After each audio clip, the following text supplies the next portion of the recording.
as Mike mentioned, my name is Veronika. Some of you know me, some of you don't. I take pictures for Expectation Church sometimes. And I do want to start off by saying that I'm not a professional photographer. It's just my hobby. And I want to emphasize that because I want you guys to know that you don't have to be a professional to do anything creative. You can paint whenever you want. You can write a book whenever you want. You can take pictures whenever you want. You can bake. In COVID, people were baking bread, and no one was a baker. So that and doing that art of just like making something, and whether you realize it or not, sometimes in some ways has to do with composition. So where do we see composition? How do we use it? And I'll get to how do we use it in photography in a minute. But how many of you have ever taken a picture? Yeah, okay. How many of you have ever decorated your room or your house? Yeah, okay. How many of you have ever been at like a concert or maybe even here at church and someone who's like 6 feet tall decides to stand in front of you and you're like moving, you're like, I need to see what Christian is saying, or I want to see my favorite singer, and you're moving. I'm 5'3", so that happens to me all the time. I'm always constantly moving. Or how many of you have ever been to a new restaurant and you're looking at the menu and you don't know what to get, and you kind of see a picture of something and you're like, I'm just going to get the picture. I do that all the time, right? So doing that moving, right? Taking that picture, or even the way that menu is composed, or the way you're decorating your room. That has to do with composition, okay? So I'm going to show you guys this first picture here. This is a spice cabinet. You're like, what does that have to do with composition? Well, it's actually the way they're organizing it. You want your eye to see something specific. You're like, I need to be able to tell the difference between my paprika and whatever other spice is red that I can't think of, like chili pepper. Chili's red, right? If your spice cabinet looks like this, please make me something. I love food. I love food, thank you. But maybe you don't cook, right? So you're like, yeah, I get it. You can see everything. Okay, well, what if you like building things, right? You're really into your tools. Sometimes what I used to do is just throw all my tools into a cabinet, and then I would lose a 10 millimeter socket. And if you do things, that's like an important thing. And, if I had something like this, I probably would have not lost it. But even that's part of composition. You want to make sure you're seeing all your tools, everything that you have. Or let's even go to the next picture.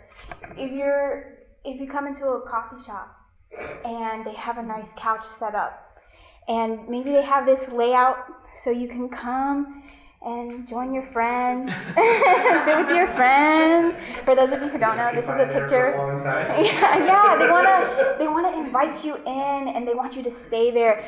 And them picking out the layout and trying to draw you in, or you putting up your tools in a certain way, or you organizing your spice cabinets, that all has to do with composition. Or let's say Adidas is making a commercial for their new shoe, and they're filming someone kicking a goal. That zoom in shot of that shoe, that's composition, that zoom in shot. Or when McDonald's comes out with their new menu, or they're bringing something back and it's like sizzling, and we know it never looks the way it does in that commercial, but the way it's looking in that commercial, that's part of composition. So what does composition and all of this kind of have to relate to photography? So in photography, like I said earlier, you kind of have that wandering eye. What are you looking at? What do you want your viewers to see when you're taking that picture?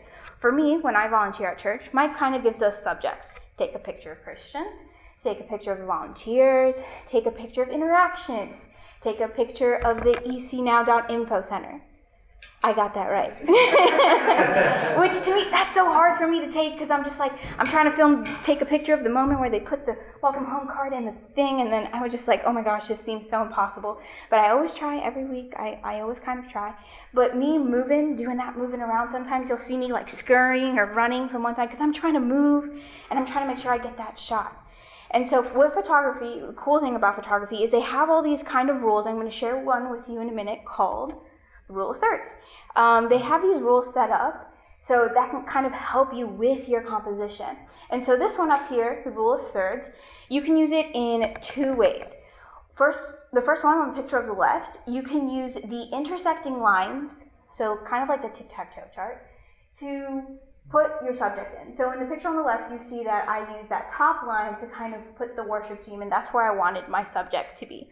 Or you can use it like the picture on the right. That's me holding a pumpkin. I love fall. That's my favorite season. And that's a picture my husband took of me, and he used that little tic-tac-toe chart to place me right in the center. So you can, like I said, use it to the intersecting lines to put your subject in, or you can use it to kind of center things. Sometimes you'll see pictures of like monuments and they're right in the middle and it looks so nice and symmetrical. And I was actually talking to Mike earlier that when I first started taking pictures, that tic-tac-toe chart was my best friend, okay? I love symmetrical pictures. I love the symmetry. Like when I would go to DC and take pictures of the monuments, they were like right in the center and there was like nobody around. That's not true. There was always people in my shot, so that's okay.